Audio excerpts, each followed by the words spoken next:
Okay, we are recording. Okay, sorry for those of you just joining us on the recording. Sorry, I forgot to start it. We are in Revelation chapter 2. We're in verse 20 at this point, talking about who is the prophetess Jezebel. All right, so Jezebel is this this queen at this point who ushers in this really pagan era of Baal worship. Baal was a storm god, and so really he brought the rains. He had a lot to do with crops, which is why God sends a drought to kind of make a statement against Baal. Rain could also be seen as a means of fertility, and so there was some prostitution involved with Baal worship. It was really just a dark time in Israel's history. And so while Jezebel was not a harlot herself, she did lead the nation in gross spiritual adultery towards the Lord. And so wrapped up with this memory of Jezebel is this idolatry, is this immorality and unfaithfulness, and that's kind of the imagery that's connected with that name. So we get into the city of Thyatira. If we think back last week to our session when we talked about Pergamum, there was a reference to Balaam and Balak, and those are Old Testament references as well. And we said then that likely those are not the names of the people in that city. Likewise today, Jezebel is likely not the name of the person in Thyatira. It's a reference. It's an illusion that John uses. Oh gosh, I almost spilled my coffee. It's an illusion that John uses to make a point.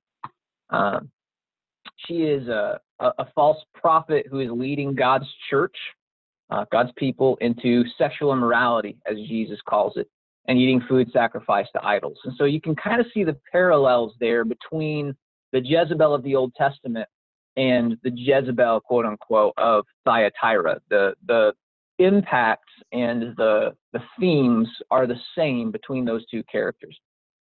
And again, just like in Pergamum, sexual immorality here could be literal. It could just be kind of a way of speaking of spiritual unfaithfulness, or possibly both, because a lot of times idolatry in the ancient world, and especially in the Roman world, did involve temple prostitution and so on, and that was worship. So it could be either or both.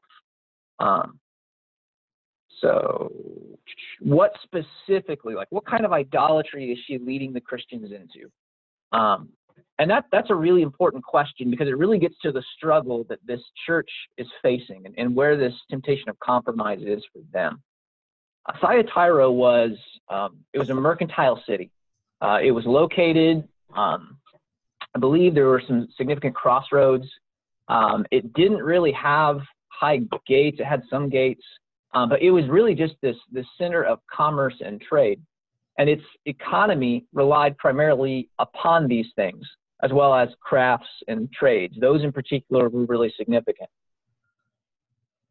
We mentioned earlier that it had a strong heritage of metallurgy and working with metal and things. And if you wanted to get work in any of these trades, then you had to participate in local guilds. You might think today kind of like unions. If you want to get the good jobs, if you want to, some people only hire unions. And so there's some connection there. But the trade guilds were even a little more significant than that, because every guild also had a patron deity. So if my craft was in bronze work, then there would be a patron god that oversaw metal work. And when we got together at our guild meetings, we wouldn't just talk about jobs and things like that. We would have a feast, and we would worship the patron god of our guild, because we want that god's blessing so that we get good jobs and make good money. So if you wanted to participate in these things, you'd have to go to these feasts. You'd have to participate in this idolatrous worship.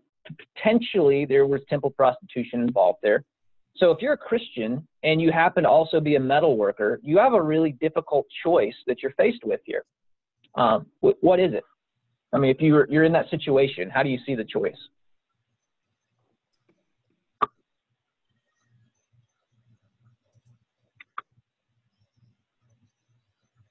Anybody? If you don't participate in these practices, then you aren't going to have a job or, a place to sell your wares. You'll be blacklisted. Yeah. Yeah. There's a lot of economic, in some ways, disenfranchisement at stake here because of your faith. If you don't participate in these guild meetings and in this cultic worship, then, you know, are you going to get a job? Is anybody going to buy your stuff? Is anybody going to hire you for these gigs, you know? And so there's this choice between faithfulness and economic stability, which is a really powerful rock and a hard place to be in for people. So here comes Jezebel, this lady, this local woman in the church who claims to receive messages from God, and she encourages the people to compromise in order to practice in this idolatrous stuff and to be a part of the trade guilds. Now, her exact message, you know, we don't know. We can speculate. Maybe it was, you know, God said it's okay, or God said so long as in your heart, you know, it's not right. It could be anything like that. The same thing was happening in Corinth, in 1 Corinthians. So if you're a believer and you hear this woman who probably had some prominence in the church if people are listening to her, saying that she receives a word from God and it's okay for us to do this, there's probably going to be a fair number of people that are swayed by that. Whether because they believe her or because really just the pressure to have that economic stability is so strong. So Jesus says that he has given her time to repent, but she's refused. So apparently there had been some warnings, or there had been people that confronted her at some point, but she's neglected to recant her message, and so that's going to carry some consequences. And we read about those in the next phrase. Side note, I think here is a good time to point out we should be really careful with the phrase, God told me.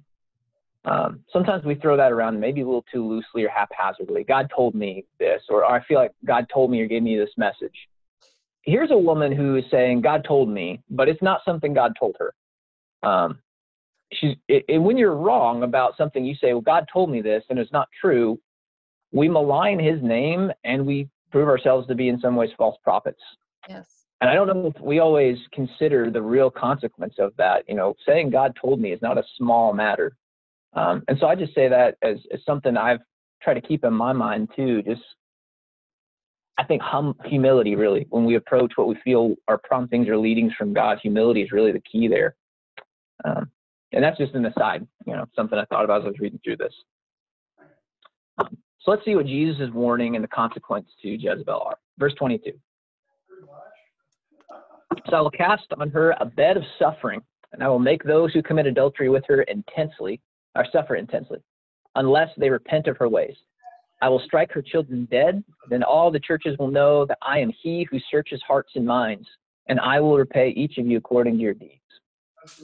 So Jesus is definitely assuming the role of judge in this situation. We've seen that. You know, he said he's going to judge with the sword of his mouth, with his judgments. Jesus comes humble, meek, you know, a bruised rod he will not break, you know, when he comes the first time. When Jesus comes the second time, Jesus is far more willing to judge. That's his job. That's his prerogative, and that's what we see him doing here. So this bed, I will cast her on a bed of suffering. That's kind of a dual image when you think about it. Beds could be associated with sexual activity, the very thing that she's being accused of. But beds can also be places where you put the sick. You can be bedridden. And so there's kind of a play on words here when Jesus says, I'll cast on her a bed of suffering. She leads people to a bed of idolatry, but Jesus is going to cast on her perhaps an illness, some sort of bedriddenness. We don't know, but, you know, there's kind of this turn of phrase that Jesus uses in casting judgment upon her. And those who commit idolatry with her or follow her will share in her fate. Her children is what he calls her. I'll strike her children dead. Likely a reference to her disciples or those people that are imitating her message. And his message upon her, his judgment upon these betrayers is supposed to be a sign to everybody else too. Remember, this is an encyclical letter. So THYATIRA is reading this, but so is Ephesus and Sardis and Pergamum and Philadelphia and Laodicea. They're all reading this.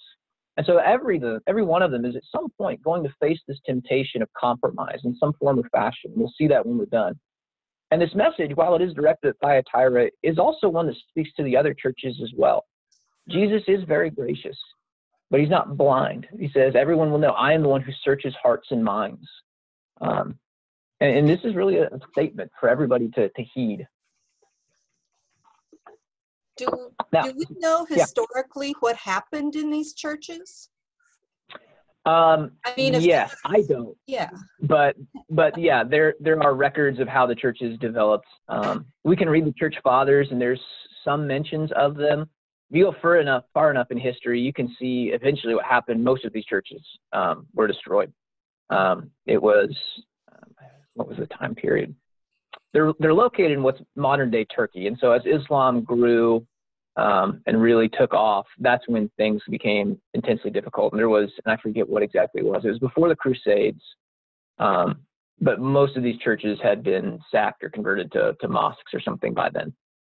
Some of them lasted longer than others. Some of them fell rather quickly. Obviously there's still Christianity in these places, pockets of it. Christianity's all over the world, but in some cases the lampstand was removed, I guess you could say.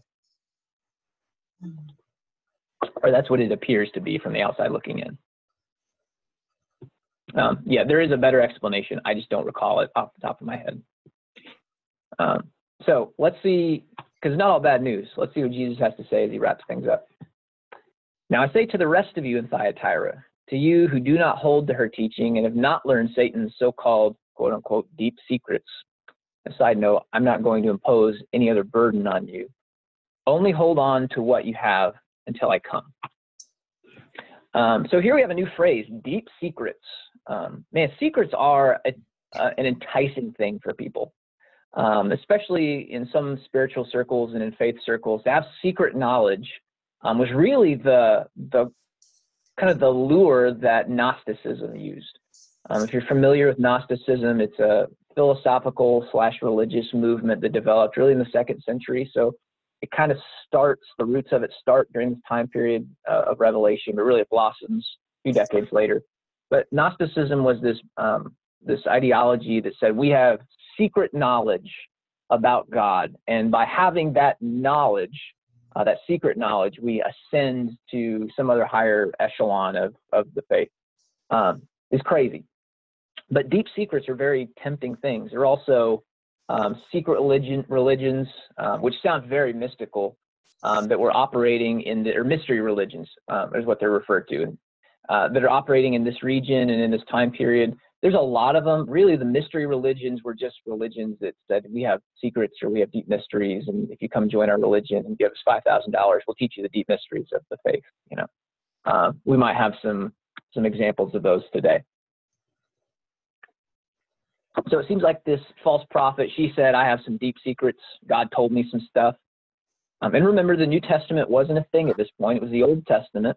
And then these other writings, Paul, the Gospels, and so on, were starting to be collected at this point, were being read and even referenced at some point, or in some instances as in the same breath as Scripture. But there is no canon. There is no defined book that says this is God's revelation.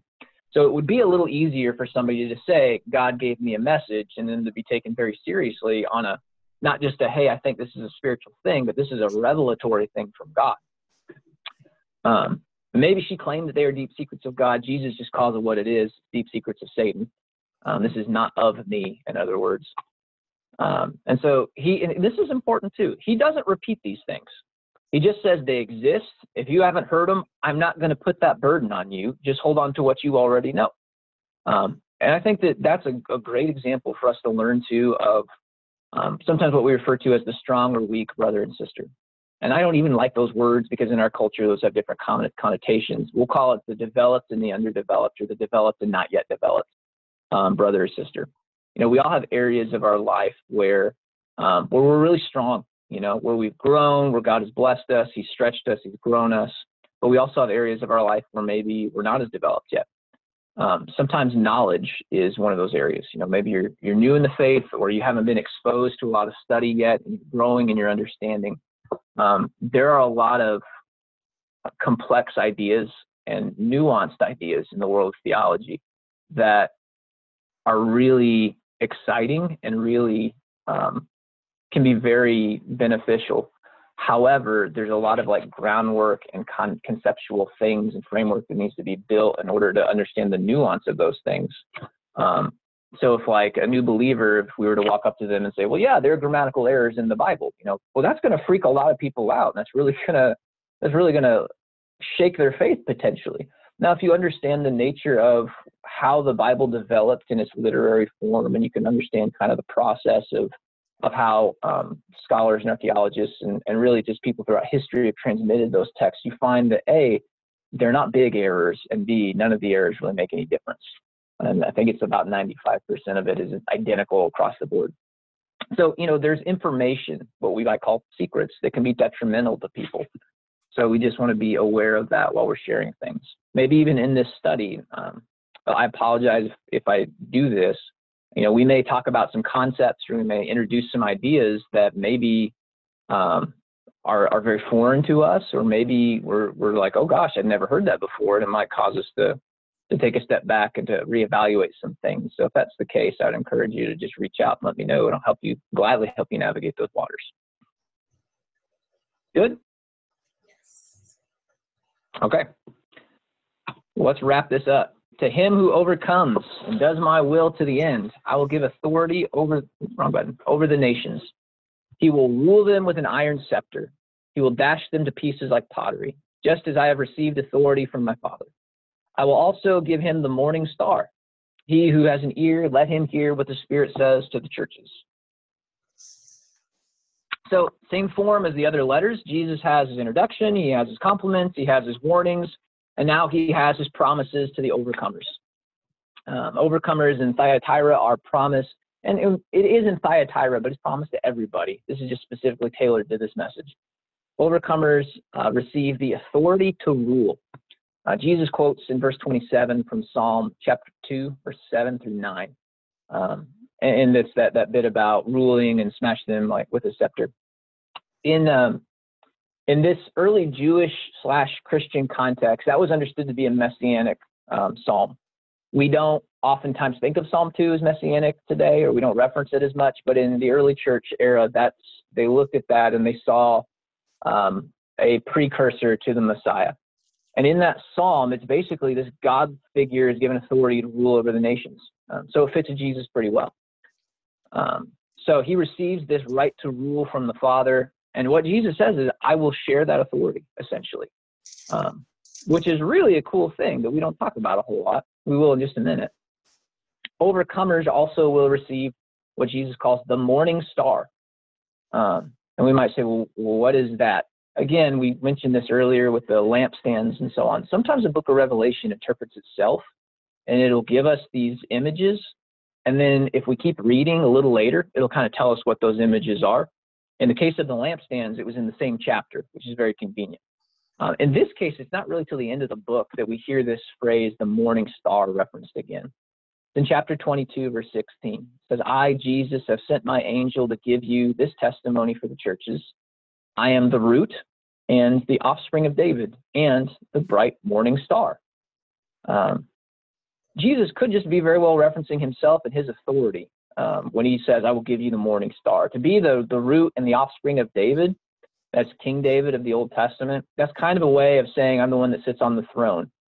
And again, Jesus seems to be saying to Thyatira, I will grant you alongside of me this authority to rule in this new world, in this new creation, which is a really significant thing for people to hear in this particular context, where economically they're in a rock and a hard place. We have to choose between faithfulness and having food on the table. They may be tempted to compromise today in the name of economic stability, but if they remain faithful, Jesus says, I'll give you more than stability. I'll give you a lot in everything. And we don't talk about that a whole lot. I mean, let me make sure I'm not getting ahead of myself here. Yeah, okay. So, when we talk about what waits for us in eternity, a lot of times we talk about what I'm going to call standard fare, which is still pretty incredible stuff, but it's stuff we talk about a lot. Forgiveness of sins, righteousness before God, eternal life, renewed, resurrected body. We talk about these things a lot. A lot of times, or at least in my experience, I've not heard a lot of people reference the fact of what we're going to do in eternity. And Jesus seems to indicate, you're going to reign, you're going to rule alongside of me over this new creation. Now, what does that entail? I think it's significant to think back to the creation story in Genesis chapter 1. When God creates the man and the woman, he just creates mankind. And in chapter 1, the directive he gives them when he creates these people is, I want you to rule and subdue creation. Creation was wild. Just because he made people and made it good doesn't mean everything was tame and cultivated and fine. There was work to do. And if we read chapter 2, Adam is depicted as kind of this priest figure. He said, I want you to guard and keep the garden. And those Hebrew words are only used together in the context of temple service. So Adam is kind of this priest in the middle of this creation temple, and his work is his worship. That's kind of how we can, if we want to read back into chapter 1, that's kind of how mankind is created. I've blessed you, and I want you to tame and subdue this creation and rule over it. That's your purpose. I want you to do it as representatives of me because you're made in my image. That's what that phrase means. You are functionally representatives of me. And I want you to work, and as you work and subdue and cultivate and create this great world, that is your worship to me. Do it in a way that reflects me.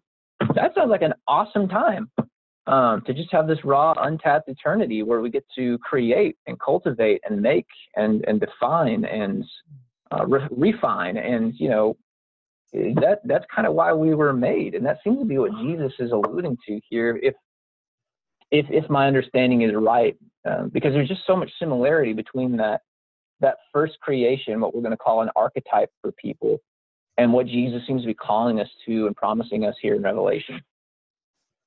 I just said a lot of things there. So questions, let's pause.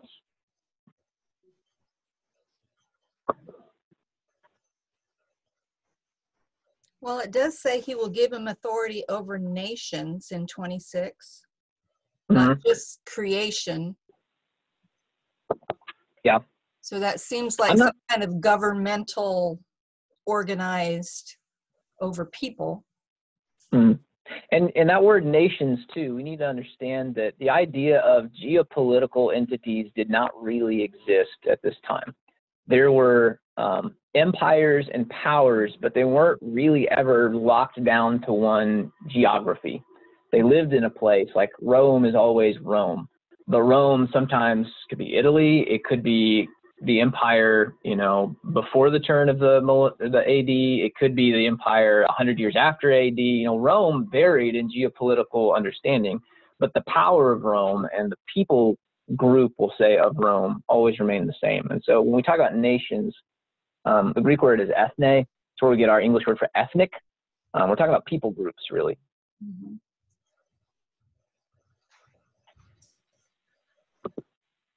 Anything else? Is the audio still coming across clear? Yes. Okay, great. All right, I have no idea what time it is because my clock is my phone, and currently my phone is being a phone. So we're going to move on. Let's look at the city of Sardis. Man, I really love talking about Sardis, so I'm going to really try to not get bogged down in the historical details because it's just a really fun, it's sad, but it's a really interesting story. So Sardis is located near the Pactolus River. One of its most famous kings is King Croesus. And the reason I share this is, are you familiar with the legend of King Midas? Midas with the golden touch, everything he touched turned to gold. King Croesus is the inspiration for that story. He's a very successful king, very wealthy and powerful king. In fact, let me get my mouse here. He really gained so much authority and I'll say confidence in himself that he challenged the king of Persia, Cyrus, who was king during the days of Daniel. He challenged Cyrus. He lost, unfortunately. That should give you an idea of just how established this guy was. He had amassed a lot of wealth. And so he kind of was this forerunner, the inspiration for the legend of King Midas. The Pactolus River had little gold flecks, had gold dust, that just gold deposits that naturally kind of flowed through the river. And so if you were to panhandle that, you could collect gold dust from that river, which just lent itself more to the legend of King Midas and, the golden touch and where his wealth came from. So all of that finds its origin in the city of Sardis. Sardis was a city located on a hill. Here is what remains of the ancient city today. And in fact, there was an earthquake. They had to relocate the city to a less secure place. But this is the ancient city on top of this hill. And I would point out, you notice how sheer and steep these cliffs are. That's basically just like a 90-degree angle in many ways. And it's that way about 3/4 of the way surrounding the city. So all this to say, strategically, from a military standpoint, it was a very secure city. There's really only one way in unless you wanted to scale these incredibly steep cliffs. And so Sardis, with its security and its past success under King Croesus and the wealth that the city had amassed and the power and reputation it had amassed, it really thought itself something, because back in the day, it was. However, that reputation kind of went through their heads. This is why I love the story of Sardis. So in 546 BC, I mentioned that Croesus challenged Cyrus, the king of Persia. They thought themselves inconquerable. And so Cyrus one night, went up to the sheer cliffs, and under the cover of night, they climbed the side of the cliff with their soldiers. And when they got to the top, there were no guards. They were so confident in their security that they didn't place guards on the wall near the cliff. And so the city was very easily conquered under the cover of night while people slept. You would think that'd be a lesson learned, right? Like, you should really not repeat that mistake. But in 214 BC, there's a king from the Seleucid Empire named Antiochus the Great. He did the exact same thing. He ran up to the city of Sardis, scaled the walls. Nobody was guarding the walls on that side, and so very easily they slid into the city under the cover of night while people were asleep, and once again, they took it. And then in AD 17, the city was destroyed by an earthquake, and it was rebuilt at the base of the mountain, so they no longer had that natural protection. However, that memory kind of resided in the culture, and there were still the ruins there today. So in the ancient day, you could look up and you could see where the city was. And you would have these stories, and you'd have this ancient reputation, and you are the children of Croesus, and you have this kind of built up in your mind that, man, we really were something. It was this ancient reputation of greatness. But by the time the story or the book of Revelation is written, the city has really just declined. It really didn't have a whole lot going on. It certainly isn't wealthy like it was in the day of Croesus. It doesn't have the military standing or the defensive posture that it did back in that day. It really wasn't anything remarkable. You might even compare it to kind of rural and small town decline in the Midwest in the United States. You know, we can look back at certain towns or cities in the day, or Detroit. Look at Detroit. It used to be a great city. And you look at it today, because of just different things that have happened, that it's a dumpster fire, just to be honest. So that's the city of Sardis. That's the city. The church bears some similarity. The reason I share that city background is because these people in the church, they come from that city. Some of that is starting to form their Christian identity as well. Here's what Jesus says in chapter 3, verse 1. To the angel of the church in Sardis write, these are the words of him who holds the 7 spirits of God and the 7 stars. I know your deeds. You have a reputation of being alive, but you're dead.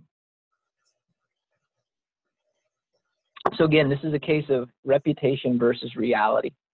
What mentality is responsible for this church's shortcomings? Have a reputation of being alive, but is actually dead. A couple of possibilities.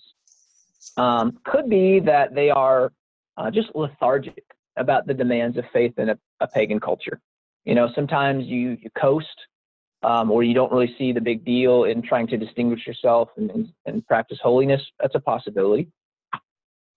Another possibility is they fixate on the past without acknowledging their present circumstances. Man, we used to be something. You remember that time we did all that great stuff? Yeah, man, we are great. And there's this misassociation of what we used to be with what we currently are. Another possibility is, they deem their past sufficient for just kind of coasting. We've done our time. We did our stuff. We're good, Sometimes we even see that in churches today, in our own culture. We did all this great stuff, or maybe not even in churches, maybe in individuals. I put in my time. It's somebody else's time now. The mention of the living reputation and the dead reality, need to remember, is directed to the church, not the city. However, the church has started to kind of parallel the situation of the city in some ways.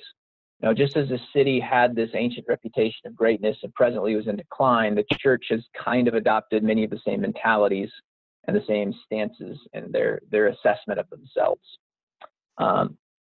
With that in mind, Jesus' words might sting just a little more than usual because of the city reputation. Not everybody in Sardis was blind. They knew their history, and they also knew that they weren't great right now. I mean, you could look up and recollect all the great times when you looked at the ruins on the mountain, or you could look up at the mountain and say, what happened to us? So maybe these words, maybe they've got some bite to them. Jesus goes on. You have this reputation for being alive, but you're dead. He says, wake up, strengthen what remains and is about to die, for I've not found your deeds complete in the sight of my God. So the word wake up, it's one word in the Greek. It can also carry this connotation of be alert, be watchful. Wake up is probably a good example there, but those overtones are significant because, again, the history of the city, there were no guards at the top of the city walls whenever Cyrus and Antiochus climbed. You could almost see him saying here, don't repeat the mistakes of your ancestors. Wake up, be alert. And his command here is repentance. So how is it possible, or is it possible for a dead or dying church to change its course? Mm-hmm. That's a really important question to wrestle with. What is a dead or dying church? Let's just talk about that in our context or in our day and age today.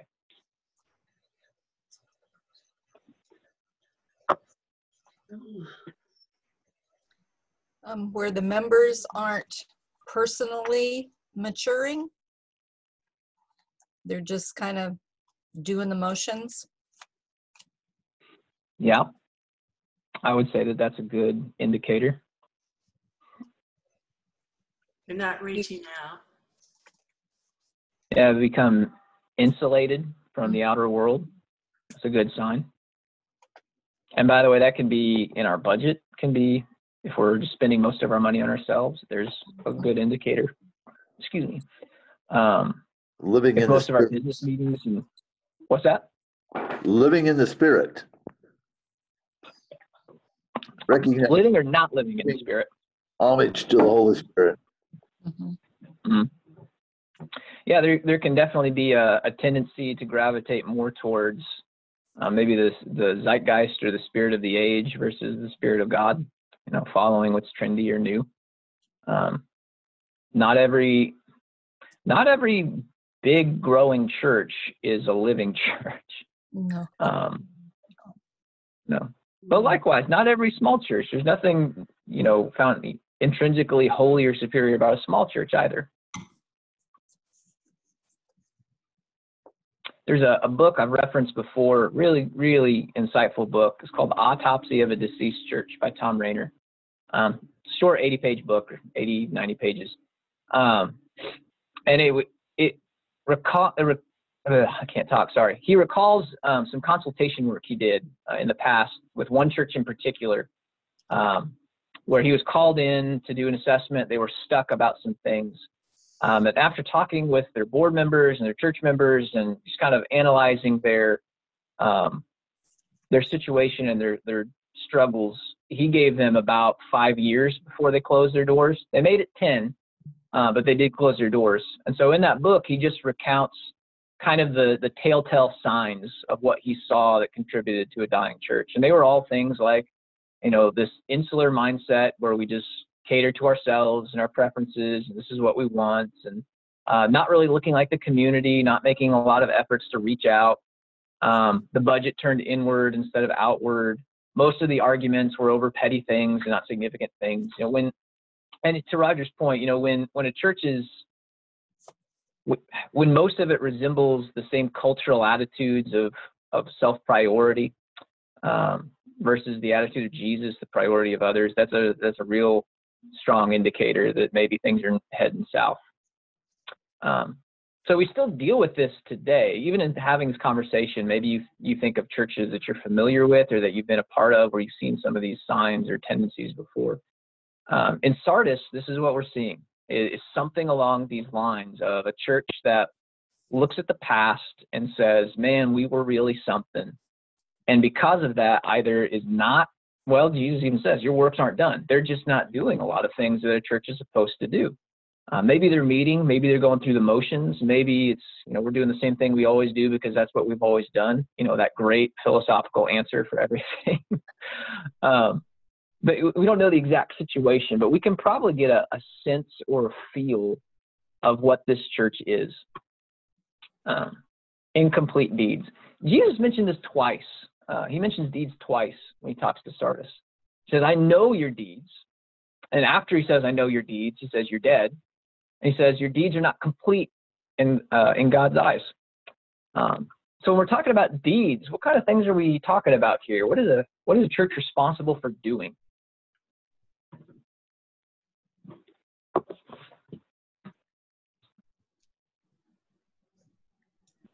Share the gospel. Yeah, that's like priority one. Mm-hmm. What else?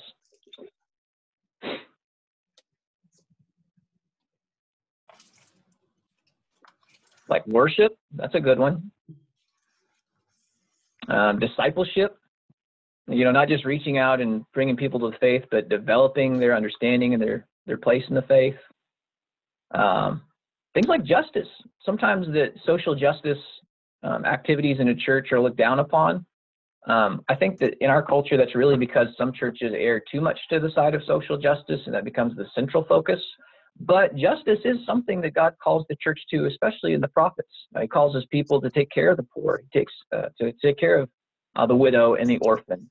James even says in the New Testament, religion that God our Father finds pure and faultless is this, to take care of widows and orphans, to keep oneself from being polluted by the world. So things like justice and advocacy and healing of various kinds, definitely within the vein of what the church should do. Most generally, just represent Jesus on the earth. We're called his body, the body of Christ, because we are his stand-in on the planet until he returns. There's a functional aspect to that image of, you're a hand or you're a foot or you're an eye or you're a mouth. But, when you think about it holistically, we are his body here. We are the Jesus that people see until he comes on the clouds. And some churches have a specific thing that they're charged with, maybe that's this year too. I don't know. So verse 3, remember therefore what you have received and heard, obey it and repent. But if you do not wake up, I will come like a thief, and you will not know at what time I'll come to you. So this warning, I'll come like a thief, it might reflect 1 Thessalonians chapter 5, verse 2. For you know very well that the day of the Lord will come like a thief in the night. That's probably a good reference and probably the biblical reference that's in mind here. However, the history of the city also kind of might lend itself to this imagery. This idea of Sardis' history where in the nighttime people crept in over the city walls because they were asleep and that was their downfall. They might be surprised too if they don't get on top of stuff and start upping their game or keeping their guard up. So maybe another dual image here. Let's wrap this up. So yeah, you have a few people in Sardis who have not soiled their clothes. They will walk with me dressed in white, for they are worthy. I'm going to skip these notes for the sake of time. So basically, wardrobe is really important throughout the Bible. If somebody's clothes are specifically mentioned or described, pay attention because that's not just some haphazard detail. Here to say that they'll have white robes. In Asia, it was typical for people to walk into temples wearing white linen garments. And it was very disrespectful to have soiled garments when you went into the presence of a god in the temple. Same thing today, why do you put on clean clothes for church? Even if it's blue jeans and a button-down shirt or something, like you don't want to wear in your mud-caked work boots and all that stuff. You can, if that's all you got, come, we're not going to stop you. But, there's this mentality in our minds that there's something appropriate about that when we go to worship. And Jesus is saying, I will give you a proper attire. You will be in my presence legitimately if you overcome. So verse 5, he who overcomes will like them be dressed in white, and I will never blot out his name from the book of life, but will acknowledge his name before my Father and his angels. He who has an ear, let him hear what the Spirit says to the churches. Some important images here that we're going to touch on too. Book of Life, this is another image that's going to show up later in the book of Revelation. In ancient cities, there were literal, they weren't books, but there were literal documents that were city registers, where citizens and residents of the city, their names were all listed out on that document. And if somebody broke the law in a bad way or committed treason or in some way was just this errant citizen, their name would literally be blotted out from the book. They take like a swab of ink and they would just blot it out and they'd be removed from the community. So that phrase, blot out your name, is a very literal thing. And that same practice is found throughout Scripture, where there's this book of life that's mentioned, or book of deeds is going to be mentioned. And Jesus says, I will never blot out your name, or I will blot out your name. That's what he's referencing, is this removal from the community. That book of life image, it shows up in other places. I got some Exodus, Psalms, Daniel, Luke, Philippians, a lot of places that image shows up. It's a very prominent practice in this time period. So his promise to overcomers is that you will never be blotted out. You never have to worry about being removed from the people of God. Likewise, overcoming is rewarded by heavenly citizenship and a white robe. Again, that white robe is an important symbol. It's a symbol of purity. It's a symbol of cleanliness. It's going to continually be associated with overcomers and with victory throughout this book.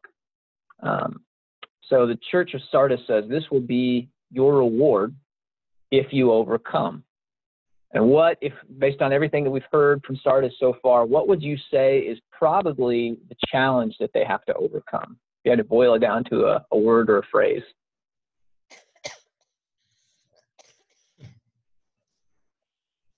Relying on their past. Mm-hmm. Got to overcome the rose-colored glasses.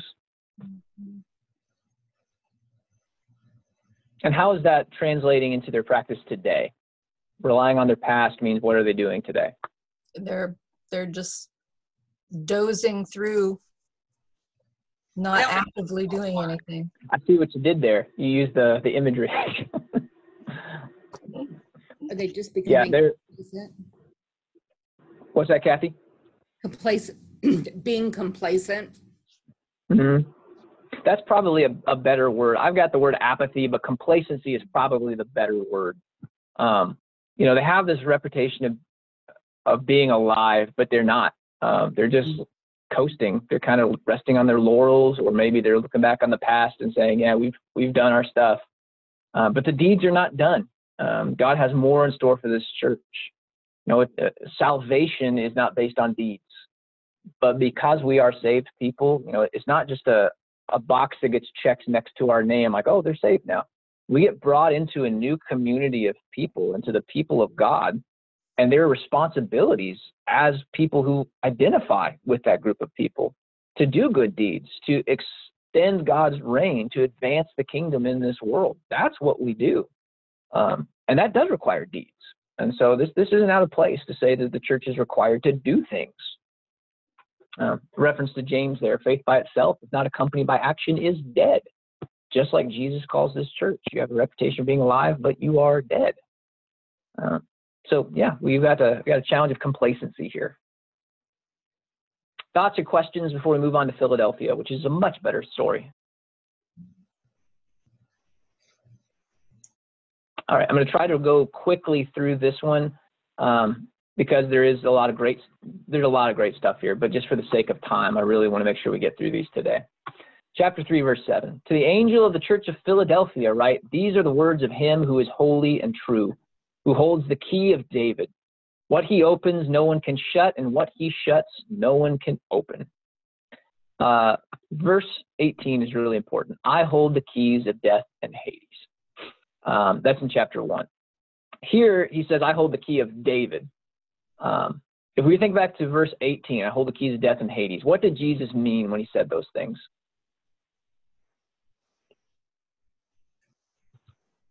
He's in charge. He has all the authority.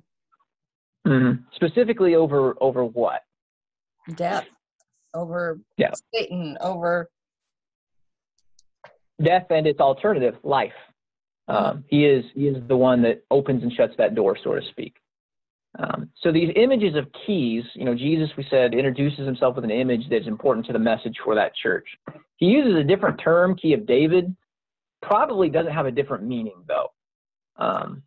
We keep going. Key of David comes from Isaiah 22:22. He says, I will place on his shoulders the key of the house of David. What he opens, no one can shut, and what he shuts, no one can open. Sound familiar? That's Jesus' words. So this is quoted by Jesus here, but in Isaiah, it's a reference to a man named Eliakim. And he was the palace administrator under King Hezekiah. And it was his job, basically, to control who saw the king, who went out, and who went in and who came out.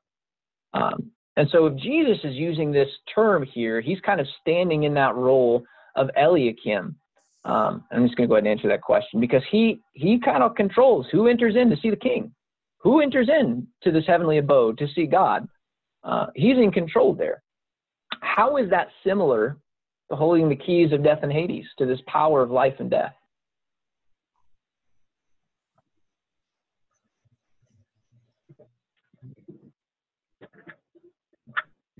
He's the only one.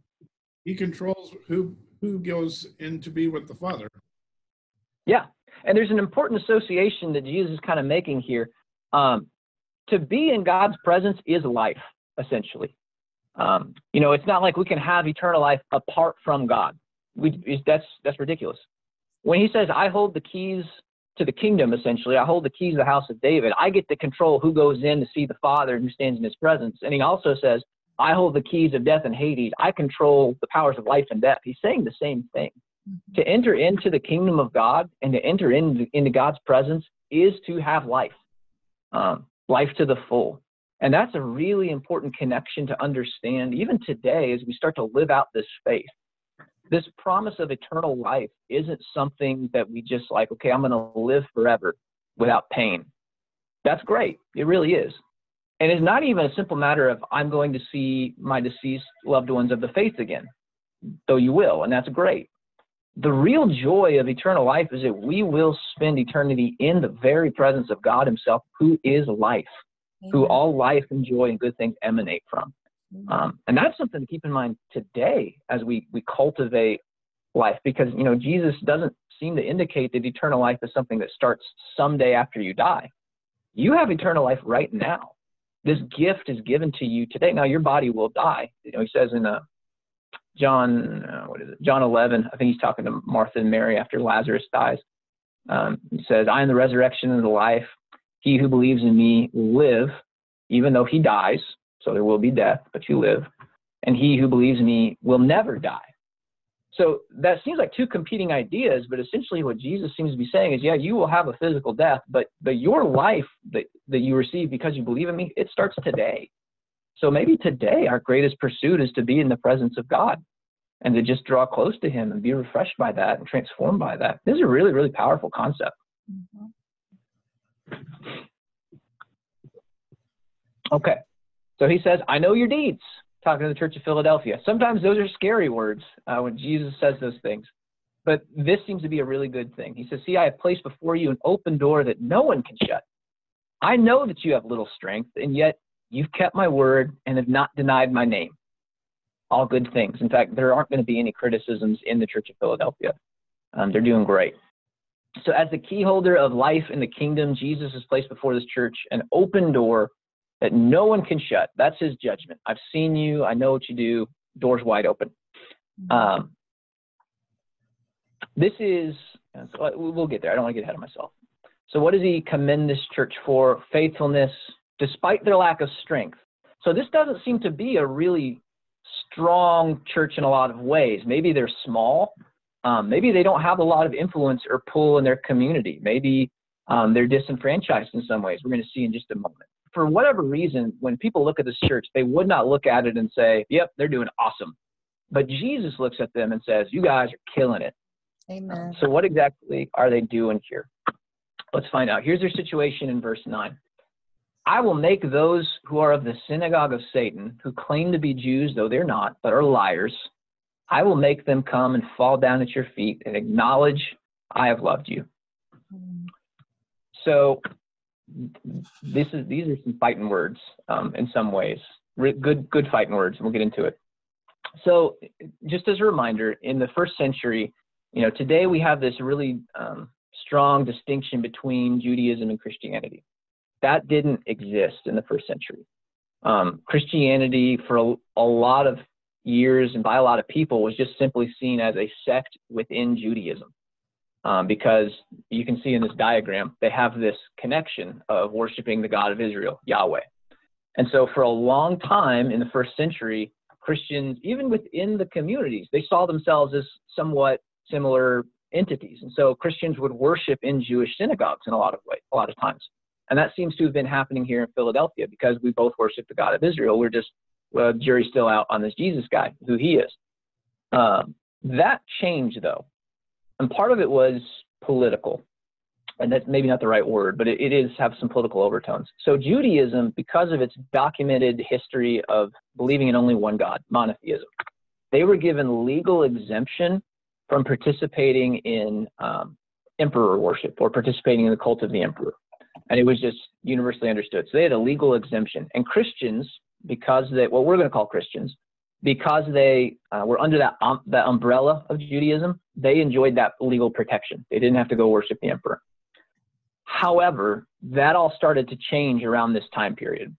For whatever reason, and probably just because of promptings from Satan, but ultimately maybe self-concern of how is this going to impact our legal status, Christians are being forced from the synagogues, and there's this break that happens between them.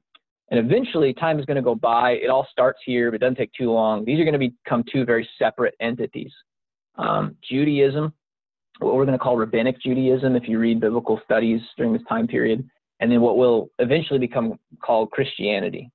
So it went by different names. The Way was one of the terms of our faith in the book of Acts.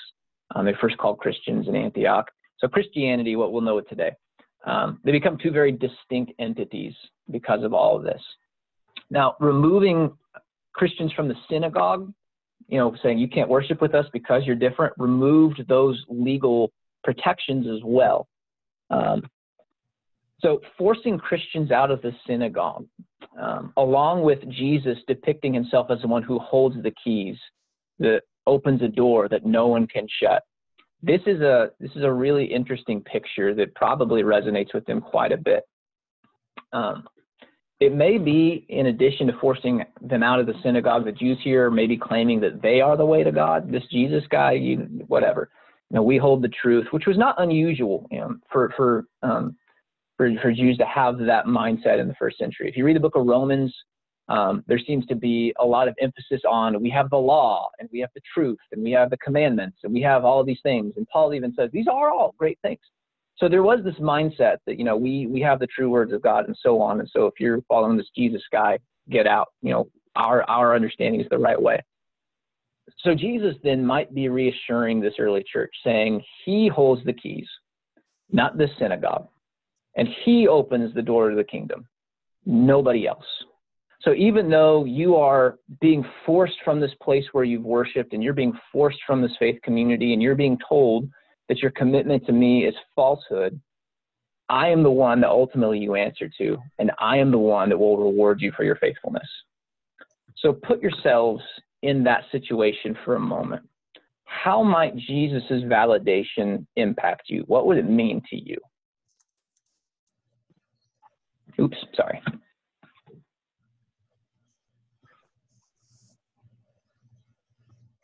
Everything.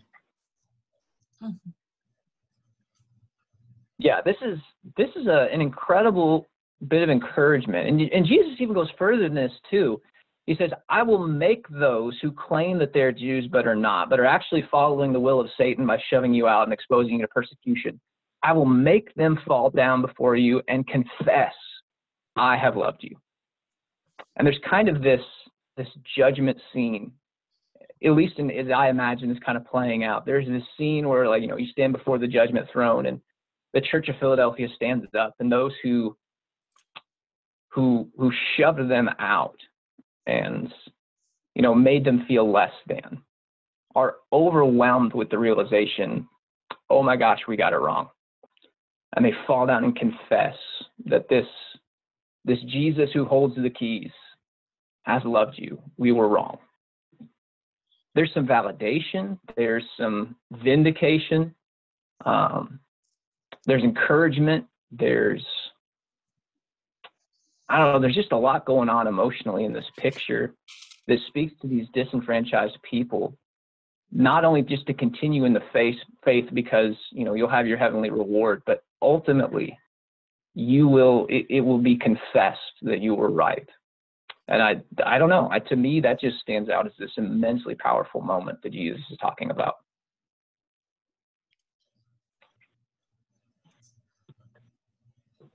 All right, let's get to verse 10. So since you have kept my command to endure patiently, I will also keep you from the hour of trial, a time of tribulation would be the word there, that is going to come upon the whole world to test those who live on the earth. So we mentioned this last week in passing, but this is a good opportunity to make a special note of it. Dwellers of the earth, or earth dwellers, or peoples of the earth, whatever phrase your translation uses, throughout the book of Revelation, inhabitants of the earth, peoples of the earth, again, whatever phrase, it's used as a specific term for unbelieving people.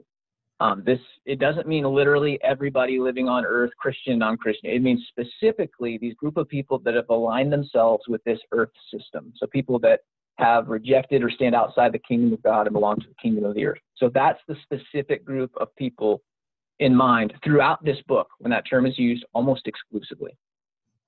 So believers are considered heavenly people. Paul says we have our citizenship in heaven. Oftentimes we are described as people dressed in white or great multitude, or there's other terms that are used throughout this book. But peoples of the earth, that is a term for unbelieving people. And there's some references there that you can look up some other time of how that term is used. So when we read this book, don't lump faithful Christians in with peoples of the earth. There's a temptation to do that just because of how the English language phrases it. Don't make that association. So with that in mind, when we read about tribulation in chapter 3, verse 10, Jesus tells this Philadelphian church that the coming trial is meant to test unbelievers, but they will be protected during that time, essentially is what he says. Let's read verse 10 again so we get the exact wording. Let me find it. I'm reading the NIV. This is the 1984 translation. There's no specific reason for that other than my grandma bought me this Bible and I'm familiar with it. So, since you've kept my command to endure patiently, I will also keep you from the hour of trial that is going to come upon the whole world to test those who live on the earth. So it's going to come upon the whole world, and that would mean everybody living upon the earth, but is meant to test the peoples of the earth, or the earth dwellers. So Philadelphia, these Christians, because they're faithful, they will be protected during that time. What form does that protection take? We're not going to get into it today, but this is one of the phrases or one of the passages that sometimes leads to an understanding of a rapture, in which faithful Christians are swept up away from the great tribulation that falls upon the earth. That would be physical safety, would kind of be in view there, if that's that. We'll talk about the rapture and its pros and cons to the idea later on. But today we just mentioned it. The issue with maybe that understanding of physical safety, if this means physical safety, you have to consider what's already going on. The Church of Smyrna receives no criticisms from Jesus, just commendations, just like Philadelphia. And yet we read in verse 10 of chapter 2, be faithful even to the point of death, and I will give you the crown of life. There's a precedent for violence already taking place in that church. So how could they be physically protected from trial if they're already experiencing physical persecution? There seems to be a bit of a disconnect there that seems to lend that maybe that's not what Jesus has in mind. Again, the rapture, same as above, and we'll discuss that idea later on. I get ahead of myself sometimes. Another alternative is spiritual endurance. Now remember, who is supposed to, this time of trial and tribulation, who is this supposed to be a test for? The unbelievers. Mhm. Yeah, the peoples of the earth. It's going to come upon the whole world.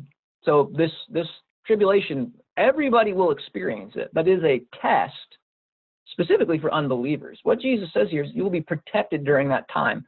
Maybe what he's saying is though you undergo hardship, you will not be tested during this time. It won't be a test for you. Your faith will not be weakened. You will not, fade. You will not submit. You will not succumb to the temptation to fold. It's possible even, you look at, there's this expression that the blood of the martyrs is the seeds of the gospel, the seeds of the church. Persecution has this tendency sometimes to galvanize people, and hardship has this tendency. You look at what's happening in our culture right now. People are experiencing economic hardship. Large cities are experiencing just a great deal of frustration and difficulty on a number of levels because of these social distancing guidelines. And yet you hear all these stories of people that are coming together to do really great things, because there's something about hardship that tends to galvanize and even encourage people in a lot of ways. Is it possible that this tribulation that Jesus talks about will not test the hearts of people, this church in Philadelphia, but instead, even though they experience hardship, would they even be strengthened and encouraged by that? It's something to consider.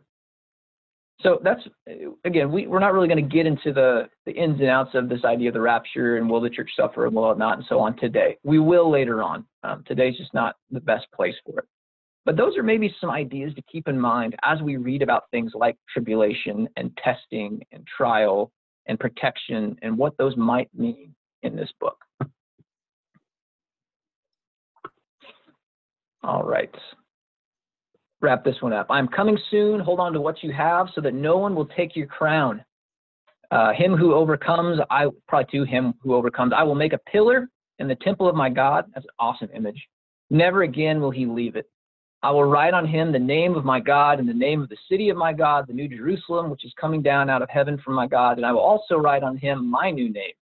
He who has an ear, let him hear what the Spirit says to the churches. So what does it mean when Jesus says, I'm going to make you a pillar in the temple of my God? Are you going to be petrified and sculpturesque or statuesque for all eternity? No.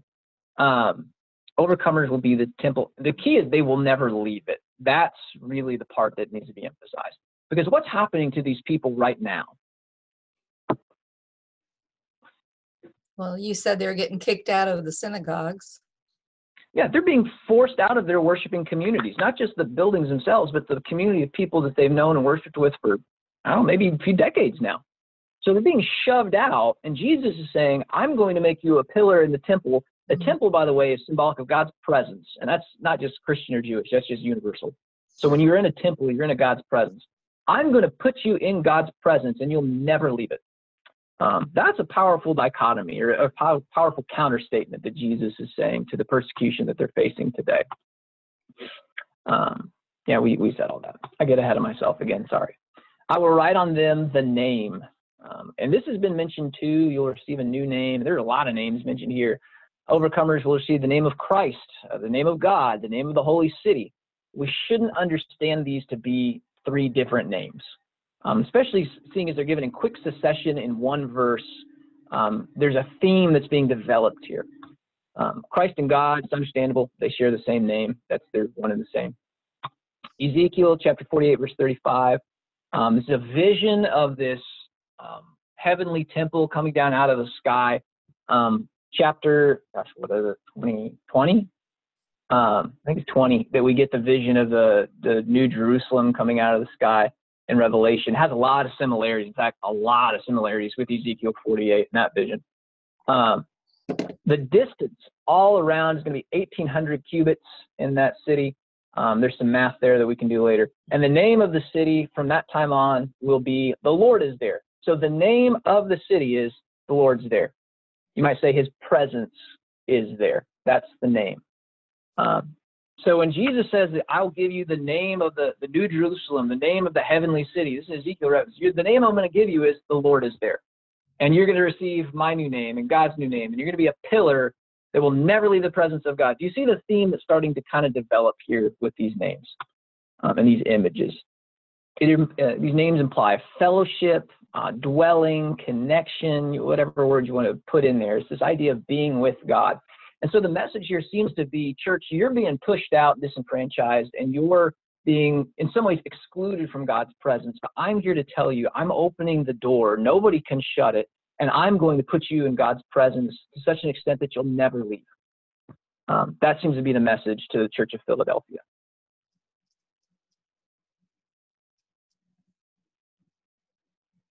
All right, we're going to push it to Laodicea. We'll have a little time for conversation at the end.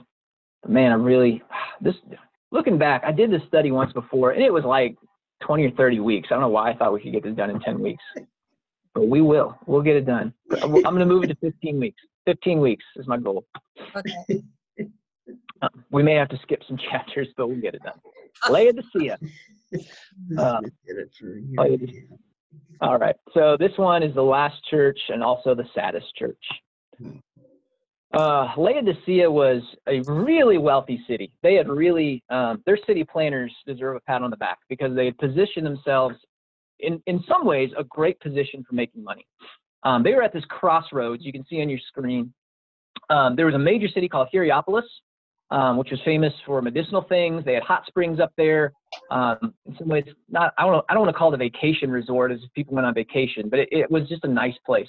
Colossae, you're probably a little more familiar with. The letter of Colossians was written to that. So two major cities on this intersection.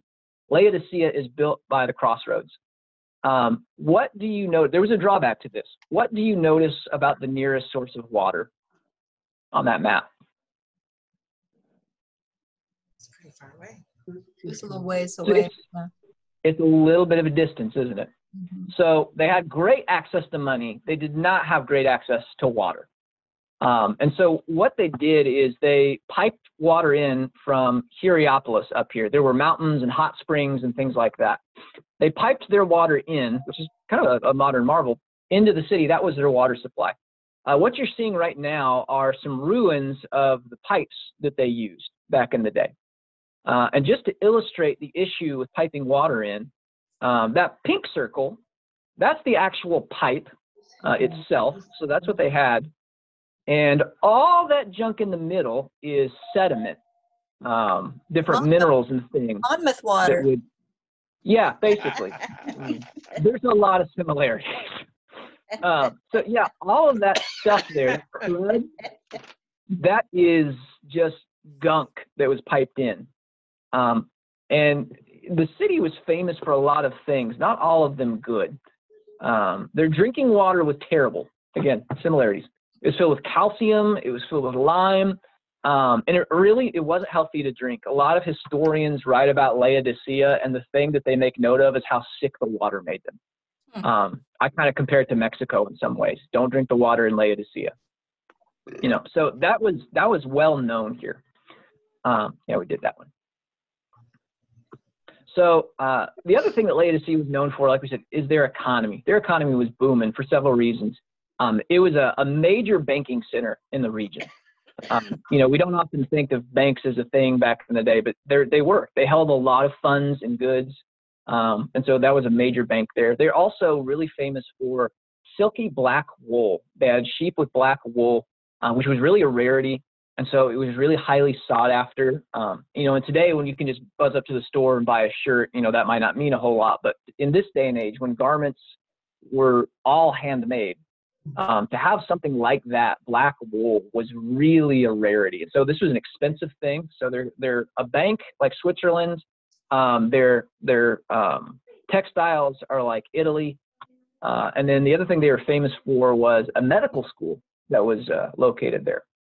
The water was awful to drink, but because of all of the sediment, because of all of the minerals in it, it actually made for eye salve that was really popular and famous. So if you had like an infection in your eye, they would use their water to make this paste that you would rub into your eye and actually clear up your infection. So that's what really put them on the map were these things. And it brought in a ton of money. It made for a really secure economy. If you didn't mind terrible water, it was a pretty good place to live. But these things, I've used these pictures because I'm going to try to make associations with them as we go. The same things that have added to the security of this city also serve as a detriment to them spiritually. One other note, just to kind of give you an idea of how stinking rich this city was. There was an earthquake we mentioned that destroyed Sardis, the city of Sardis. Same earthquake, about the year 60 AD, destroyed the city of Laodicea too. So they felt it. However, whereas the empire said, Sardis will help you rebuild, Laodicea said, no thanks, we got this. And they rebuilt the entire city out of their own pocket. They're just really, really wealthy. So that's just kind of give you a picture of things. So let's read what Jesus has to say to this really wealthy, secure church with terrible water. To the angel of the church in Laodicea, write, these are the words of the Amen, the faithful and true witness, the ruler of God's creation. Again, Jesus introduces himself a little differently this time. He doesn't really borrow any of the imagery from chapter 1 that he is depicted with there. Rather, he uses some different phrases. He is the faithful and true witness, which kind of lends itself to the accuracy of his testimony or his evaluation. What's that? In some ways, it's kind of similar to how he says, I know your deeds. He also introduces himself as the Amen, which literally that word just means let it be so. It's a term of confirmation. And so Jesus might be saying, you know, what I'm about to say is absolutely true, and this is just the way that it is. So with that, stretch it, not put it drier. oh, that's not a question about it. Not sure. All right.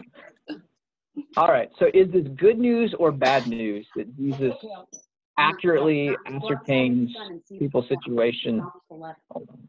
Somebody has got their mic on. Just a second. I don't see. All right. Is this good news or bad news? It all depends on whether one is faithful or not, as we've seen repeatedly again and again. So let's see what situation Laodicea is in. Verse 15, I know your deeds, that you are neither cold nor hot. I wish you were either one or the other. So because you are lukewarm, neither hot nor cold, I'm about to spit you out of my mouth.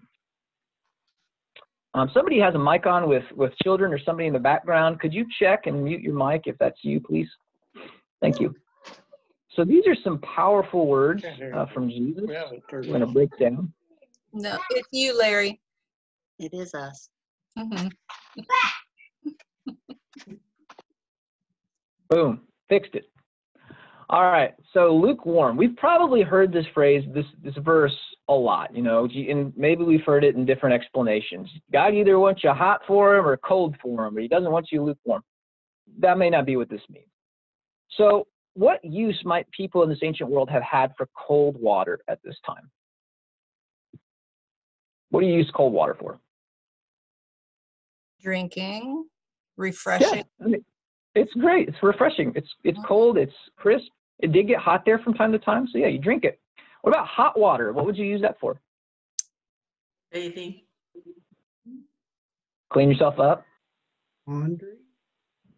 Yeah, you can wash other things. They did wash clothes when they became soiled. It has some medical uses. Remember, they had a medical school there. So here's my point. I know those seem like rudimentary questions, but both hot water and cold water had uses. They had a purpose. So one isn't better than the other. One isn't worse off. They're just different, but they both are useful. What about lukewarm water? Well, in Laodicea, by the time the water was piped in from the hot springs in Hierapolis, it had cooled down because it's not going to stay hot forever. And it was a kind of a lukewarm temperature when it arrived. So you could drink the lukewarm water of Laodicea, but what would happen to you? Historically, bleh, you would throw up. That's what would happen. So you have hot water and cold water. They're both very useful, but this lukewarm water that the city is known for and has a lot of intimate experience with that makes people sick, that's not what Jesus wants. So when Jesus says, I'm about to spit you out of my mouth because you're lukewarm, this was an image that they could very easily associate with. And the word for spit out is a little more vulgar than just patooey. It has this idea of vomit or to spew. It's essentially Jesus is saying, you make me sick. These are some strong words. Emesis, yeah. Yeah, it's not a cuddly thing that Jesus is saying here. So he's using this nauseating lukewarm water the city's familiar with to describe the church and how it made him feel. You are living just like your water supply. You're not useful for anything, and you make me nauseous. So to be lukewarm, that explanation, God either wants you hot for him or he wants you cold for him. He doesn't want you wishy-washy in the middle, though. It's probably not a good interpretation of this verse because cold water had good uses. Both of them were good.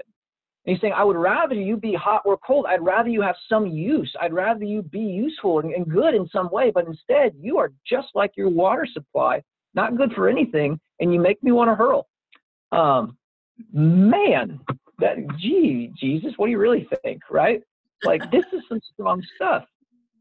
And this is after considering their deeds, which is important to note, okay? Every church is charged with, like we said, making disciples, evangelism, enacting justice, bringing healing, things like that.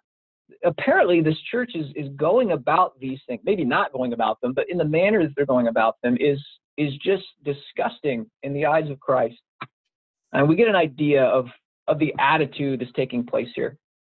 Verse 17, you say, I am rich, I have acquired wealth, and I don't need a thing.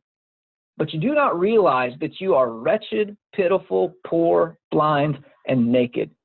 All of those words are chosen very purposefully. So the city has become self-sufficient. And the church within the city, likely just as in the other instances in the seven churches, is kind of emulating the attitudes and the ideas of their city, their culture. They apparently have become a little self-sufficient because of their wealth. In their eyes, they're doing great. The offering's up. We don't want anything. We don't need anything. Heck, we were able to rebuild our city on our own. We don't need anything, remember? However, there were issues that they just couldn't see, that their self-sufficiency was causing. So let's just talk about self-sufficiency real quick. Generally speaking, self-sufficiency is not a bad thing. We kind of hold it as a virtue in our culture, to kind of pick yourself up and do it on your own. It's not always the best posture to have in a relationship with Jesus, though.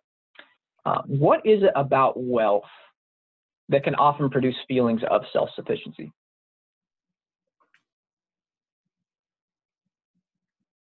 Is there a comfort that it produces? And the feeling you've earned it on your own.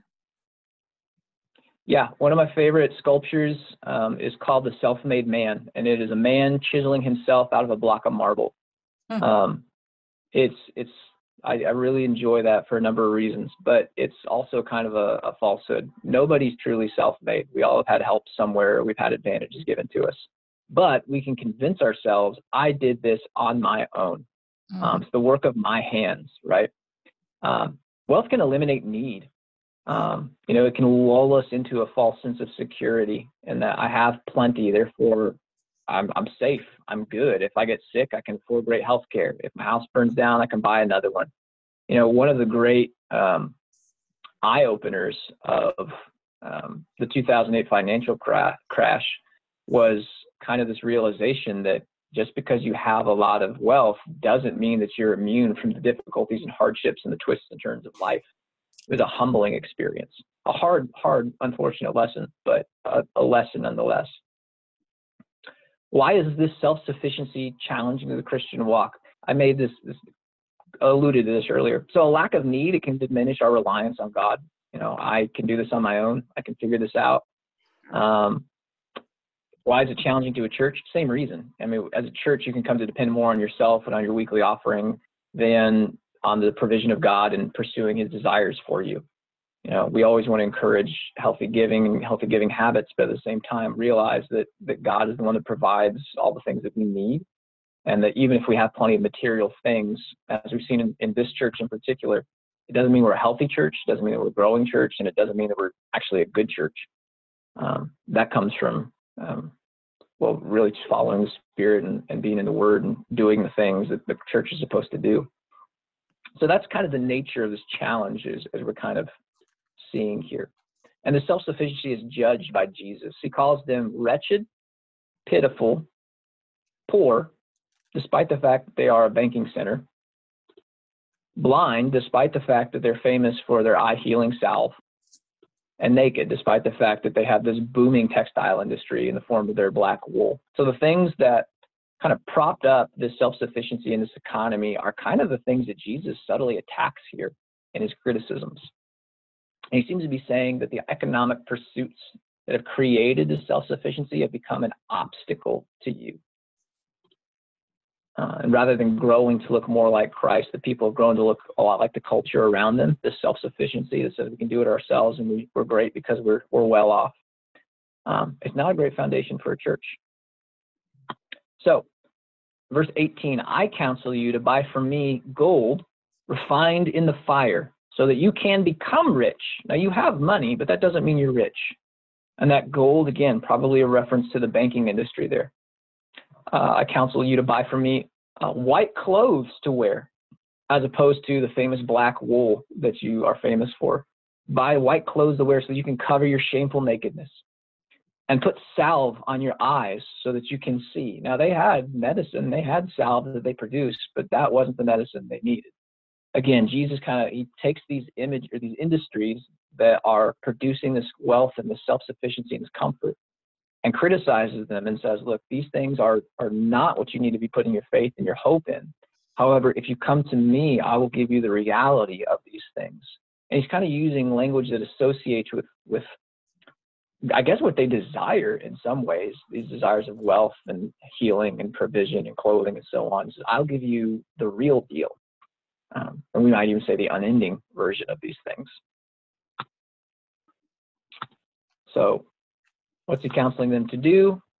Cash in the things you trust in and put your trust in me instead. Kind of a common theme in the New Testament. Jesus calls a lot of people to do that. The rich young ruler, sell everything you own, give it away to the poor, and come follow me. So not an unfamiliar challenge issued here. What does Christ say will happen to their spiritual ailments if they do rely on him? Well, they'll be healed. So this is an irreversible situation. You know, you're in this situation. I'm judging you. You make me sick and nauseous right now. But if you repent, you can be healed. So this isn't a lost cause. Verse 19, those whom I love, I rebuke and discipline. So be earnest and repent, because here I am. I stand at the door and knock. If anyone hears my voice and opens the door, I will come in and eat with him and he with me. So even though Jesus has some harsh words, his goal here isn't really to be mean or anything. He says, those whom I love, I rebuke, I discipline. His hope is to urge them and prod them towards repentance. And maybe the fact that he's used such strong language here just really calls for the great need for repentance. But in question, so Jesus says, I stand at the door and knock. Which side of the door are you on if you have to knock? Outside. Think about that image for a minute. Jesus is standing there talking to a church saying, I'm on the outside of the door and I want to come in. That's kind of an odd picture, isn't it? Jesus might be saying that the self-sufficiency of this church has maybe led them to shut him out. We're fine. We don't need anything, even from Jesus, as odd as that is. So to him who overcomes, I will give the right to sit with me on my throne, just as I overcame and sat down with my Father on his throne. He who has an ear, let him hear what the Spirit says to the churches. So the conclusion here is those who overcome like Christ will be rewarded like Christ. You'll share his reward, similar to what he said to Thyatira when we started today. Which, again, that would be kind of an important thing, too, because they feel like they're ruling in some ways. We have wealth, we have comfort, we have health, we have all these things. And yet Jesus is saying, cash that in, come to me, let me back in my own church, and I'll give you things that don't expire, and I'll let you share in the real deal and the real wealth and provision and kingdom that I'm building. So overcoming for this church, maybe resisting cultural assimilation, perhaps overcoming self-sufficiency, maybe overcoming the allure of economic security, a lot of potential challenges there. Now, I kind of rushed through that last part because I do want us to have time just for this summary. So we went through all 7 churches now. We've seen a lot of different struggles, a lot of different challenges. In the case of Ephesus, there was a lack of fellowship, maybe a lack of love for one another. In other cases, there's a compromise to cultural values and cultural norms. In the case of Thyatira and perhaps in Laodicea, we've seen economic stability can be a challenge to our faith. Apathy, in the case of Sardis, or maybe complacency, again, is a better word. And then self-sufficiency, or materialism, we might even say, would be one that probably Laodicea struggled with as well. These aren't foreign challenges to us today. These are things that the church in the present world still struggles with. And it's probably not just one of these. Churches have seasons and life cycles like any other organization or living thing. And at different stages in our life cycle, we're going to struggle with different things. And I think it's important as we read through these 7 churches and these 7 encouragements to the church at large to be aware that these are the subtle temptations that slowly can creep in if we're not vigilant and on our guard and continually assessing the heart of our own personal faith, but also the faith of the church collectively where we stand. So, important message. We've also seen what it looks like to overcome. Oh, nope. Did we? Yep, we did. Okay. We've seen in the 7 churches of Asia Minor that the key to receiving the reward is overcoming these temptations or being faithful. The encouraging part is what this reward consists of. Unending life, a place of belonging in God's new world, an irrevocable place in God's presence. And those two ideas are a little different from each other. It's not just that we have this eternal life in this new world to dwell in and work in, but it is a world that we will continually be exposed to God's presence. When we get to the end of the book, the vision of that heavenly city, the New Jerusalem, the whole thing is a temple, which means the whole thing is that's where God dwells. And there is no temple within the city because God doesn't need one. He just dwells among us. And the idea here is that we will just be in the presence of God, not in the way that we are now, somewhat removed, but in a more direct and unhindered way. Another part of this reward is abundant and eternal provision. In the case of Thyatira and of Laodicea, Jesus is insisting, cash in these earthly material things that are distracting you, and I will give you the genuine article. I'll provide for you beyond what you could imagine. And then finally, a share in Christ's reign over creation, which I don't really know what all that entails. I can speculate, but it sounds awesome and I want it. Just to be a little honest there, I just want it. And that's good. We're encouraged to desire that. In fact, I think we all, even if we're not believers, have this desire for that kind of thing because that's how we were created. So those are the 7 churches of Revelation. Closing thoughts, comments, or questions on things. I apologize that we had to go so quick through some of that. Again, it's living in the Spirit. If they would recognize that the Spirit actually gave them authority to accomplish the things that they did, and who speaks to the churches? It's the Spirit. Mm-hmm. And sometimes we do, sometimes we do equate God's blessing with material things. We think our nation is so blessed and we, because our economy is good or whatever, or God is punishing us when our economy tanks. And, that is such a superficial thing. You can God is looking at these little churches and saying, I know you're weak. I know you're small, but you are mighty in spirit and don't give up. And to the rich ones, he says, wake up. Your riches don't mean anything. And sometimes, to be fair, sometimes God's blessing, if we have material success, I'll say, in our lives, that is a blessing from God. He tells but it doesn't mean that God's blessing is exclusively material or that that's what we should be even hoping for. Too much of a good thing is a bad thing, It can be a stumbling block. Jordan? Yes. Am I coming through all right, audio? Mm-hmm. Yeah, for the most part. Yeah. I found your comments in Laodicea very interesting about their commerce and about their prosperity. Mm-hmm. But yet they were poor, blind, and naked.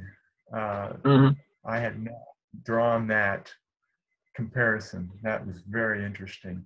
And just think of how close the church can be to that tipping point. You think of the Reformation and where Europe is now. We should pray for a revival for Europe, of course, and for the world, but to think of where Europe has been and where it is now is very interesting. Mm-hmm. Yeah, in the case of all of these cities, there are no accidental words. The imagery is very pointed and particular, and kind of tailored to each of these churches in many cases.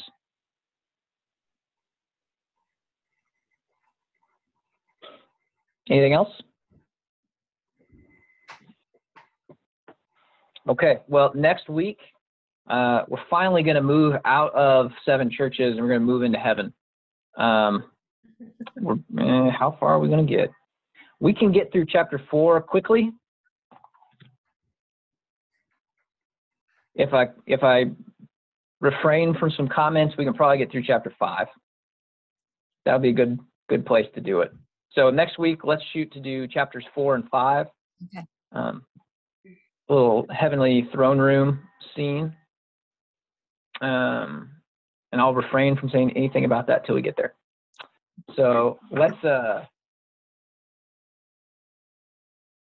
pray, and then we'll be dismissed. God, we thank you for this word, and we thank you for lessons that you've laid out for us in the history of your church. And I pray that you would speak to our hearts, and that we would hear what the Spirit says to the churches, and that we would guard not just ourselves individually, but also our church collectively. I pray that we would guard these hearts from these specific temptations that are levied against us by the world. Sometimes specifically by the enemy, but sometimes just by virtue of living in the world. Let us be a people that clings to you and that desires the reward of faithfulness so much that we would overcome, and we would commit ourselves to this faithful endeavor, that our deeds would not be lacking, that we would not be asleep, that we would not forsake our first love, but Father, that we would be found faithful and true. We thank you that you are a good judge. We thank you that you are trustworthy and right, and we entrust ourselves to you fully, both in our eternal destination and the fate of our church and the hope of our lives, because you've demonstrated yourself to be worthwhile and true. Jesus, thank you for your victory, and it's in the name of Christ that we pray these things. Amen. Amen. Amen. Okay. Thank you. All right. Have a great day, everybody. You too. See you next Stay week. well. See ya. Bye. Or we'll see you tomorrow on the screen. Yeah. Yeah, we recorded, so I won't be live tomorrow, but we'll Oh, okay. we get to get a better background that way. Larry, you're muted. I can't. Hold on. I can't hear Larry. Larry, unmute yourself.